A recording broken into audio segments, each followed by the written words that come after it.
ဒီဗီဒီယိုဖိုင်လေးကကြတော့ပေါ့နော်ဝါတဲ့ပိန်တဲ့သူတွေကတော့ကြော်သွားပေးပါရှင်ဒါကလေဝါတဲ့မမအတွက်ဝါးရဲမမတွေအတွက်အကိတ်ကြိုက်တဲ့မမတွေအတွက်ကိုပဲစုမြတ်ပြပေးပါမယ်ဒီပုံစံလေးကကြတော့လေဒါကဘာကြိုးလဲဆိုတော့ stainless steel ကြိုးပါเนาะစုမြတ်စီမှာဆိုရင် stainless steel ကြိုးကိုပဲเนาะရွှေစိန်နဲ့ပတ်သက်ရင်ရွှေစိန်နဲ့တင်နေရင်တော့မှဒါ stainless steel လား stainless steel လားလာမေးနေကြတယ်အခု stainless steel ထဲမှာကိတ်ကိတ်ထဲထဲကြီးရောက်ထားတယ်ဒါက ham chain ပါရှင်ဒါကလေဝါးတဲ့သူတွေအတွက်ပဲအဆင်ပြေမယ်เนาะပိန်တဲ့သူတွေကတော့မရဘူးလေသူက9ရိုးကျိုးကိုမှ2ထပ်လုပ်ပေးထားတယ်เนาะ4ထပ်အရမ်းမိုက်တယ်အကိတ်ကြီး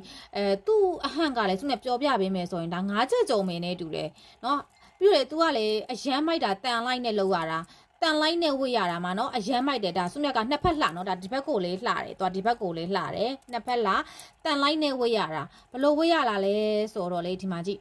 ဒီမှာအပေါက်မလားဒီအပေါက်လေးကိုဒီလိုမျိုးလေးတွင်းလိုက်ရင်ဒီလိုမျိုးလေးတွင်းလိုက်ရုံပဲအဲ့လိုမျိုးလေးဝေးရတာအရမ်းမိုက်တယ်เนาะဒီဟမ်ကျင်းလေးကပြန်ချွတ်တယ်ဆိုလေဒီလိုမျိုးလေးချွတ်လိုက်ရင်ရပြီเนาะဝေးရင်ဒီလိုမျိုးလေးဒီမှာအလုံးလေးကိုဒီလိုမျိုးလေးထည့်ပြီးဝေးချွတ်ရင်ဒီလိုမျိုးလေးဆွဲချွတ်လိုက်ရင်ရပြီတန်လိုက်လေးပေါ့เนาะဒီတုံးကတန်လိုက်တုံးပဲတန်လိုက်မှုလို့ဒီနှစ်ခုကစတီးမှုလို့ကတ်တာပေါ့เนาะတန်လိုက်နဲ့เนาะအဲ့ဒါကြောင့်မှုလို့ကတ်တာမဟုတ်ရင်မကတ်ဘူးเนาะအဲ့ဒါကြောင့်မို့လို့ဒီမှာအရမ်းမိုက်တယ်เนาะအဲ့လိုမျိုးလေးပါသူ့ရဲ့ချိတ်ကလေးကအရမ်းမိုက်တယ်သူကလေဝတ်လိုက်မယ်ဆိုရင်အကိတ်တွေပဲဝတ်လို့ရမှာเนาะအရမ်းလှတယ်သူ့ရဲ့အရှိလေးကကြတော့9လက်မခွဲတောင်ရှိတာရှင်အဲ့ဒါကြောင့်မလို့ကိတ်တက်မမတွေကိတ်တက်ကိုကိုတွေပဲဝတ်လို့အဆင်ပြေလိမ့်မယ်သူကယောက်ျားလေးရောမိန်းကလေးရောဝတ်လို့ရတယ်ပြီးတော့လေ stainless steel ဖြစ်တဲ့အတွက်ကြောင့်မလို့အရမ်းမိုက်တယ်အရောင်ထွက်တွေကိုလည်းကြည့်လိုက်အောင်เนาะအရမ်းလှတယ်เนาะဤဆက်နေတာပဲအယောင်တွေကလည်းအပြင်မှာဆို16ပဲအယောင်ထွက်နေကိုတူတယ်သူကကြတော့9ရိုးကျိုးလို့ကိုနှစ်ထက်လုပ်ပေးထားတယ်เนาะနှစ်ထက်လုပ်ပေးထားတယ်ပြီးကြတော့သူရဲ့တကြိုးကိုမြန်မာငွေ2500ကျပ်အတိနဲ့ပဲရလိမ့်မယ်ဆိုတာကအရန်တန်ပါတယ်နှစ်ပေါင်းနှစ်ချီအောင်လဲဝယ်လို့ရမယ်ကွာမြန်မာငွေ2000ကျော်လေးနဲ့လေဝယ်ရမယ်အရန်တန်တယ်2000ကျော်ဆိုတော့ကွာတစ်လ3လိလောက်ဝစ်ပြီးတော့မှမဝစ်ချင်တော့ဘူးထွန်းပြည့်ရင်တော့မှဒါတန်နေပြီ2000ကျော်လေးဒါရွှေစစ်ဝတ်တယ်လို့လေးဝတ်ရမယ်เนาะကျွန်တော်ရွှေစစ်ထဲမှာထွက်ထားတဲ့ပုံစံဒီဂျိတ်ကိုအရန်ကြိုက်တာ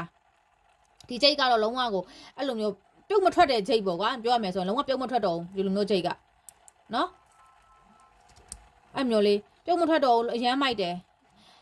ချွတ်လိုက်နေဆိုလေဒီလိုမျိုးလေးချွတ်လိုက်ရုံပဲဝတ်မယ်ဆိုလေဒီလိုမျိုးလေးဝတ်ရအောင်ဒီလိုမျိုးလေးဝတ်လိုက်ပြီဆိုရင်ဒီလိုနေရာလေးမှာလေဒီရွှေထုံးကိုထားပြီးဝတ်လို့ရတယ်ဒါမှမဟုတ်ဘူးပိုးချင်မှုဆိုရင်လေဒီလိုမျိုးဝတ်လို့ရတယ်သူကနှစ်ဖက်ဝတ်လို့ရတယ်ပေါ့နော်ကြားယောက်ျားလေးဝတ်တယ်ဆိုရင်တော့ဒီလိုနေရာလေးမှာသူကရွှေထုံးထားပြီးဝတ်မှပိုလှလိမ့်မယ်မင်းကလေးဆိုရင်တော့ဒီလိုမျိုးအောက်ချပြီးဝတ်အဆင်ပြေတယ်ရှင်နော်ဒီလိုတကြိုးကိုမြန်မာငွေ2500ကျပ်အတိနဲ့ပဲရလိမ့်မယ်ကျိုးလေးကတော်တော်လေးမိုက်တယ်တိတ်ထထဲနဲ့နော်လုံးဝကိုအမိုက်စားကြီးပေါ့နော်အမိုက်စား9ချက်ကျော်ကြီးကို2000ခွဲနဲ့ပဲရမယ်အရန်လက်တန်နေရှင်ဟုတ်ကဲ့ဒီလိုမျိုးပေါ့နော်stainless steel 9ရိုးကျိုးနှစ်ထပ်ဟန်ချင်းလေးကိုမှာယူအားပေးခြင်းနေဆိုရင်တော့စုမြရဲ့ Viber ဖုန်းနံပါတ်3993333658နှစ်မှာ screenshot လေးနဲ့တကွာပြပြီးတော့မှာပေးလို့ရတယ်လို့စုမြရဲ့ TikTok Messenger မှာလည်း screenshot လေးတကွာပြပြီးတော့မှာပေးလို့ရပါတယ်ရှင်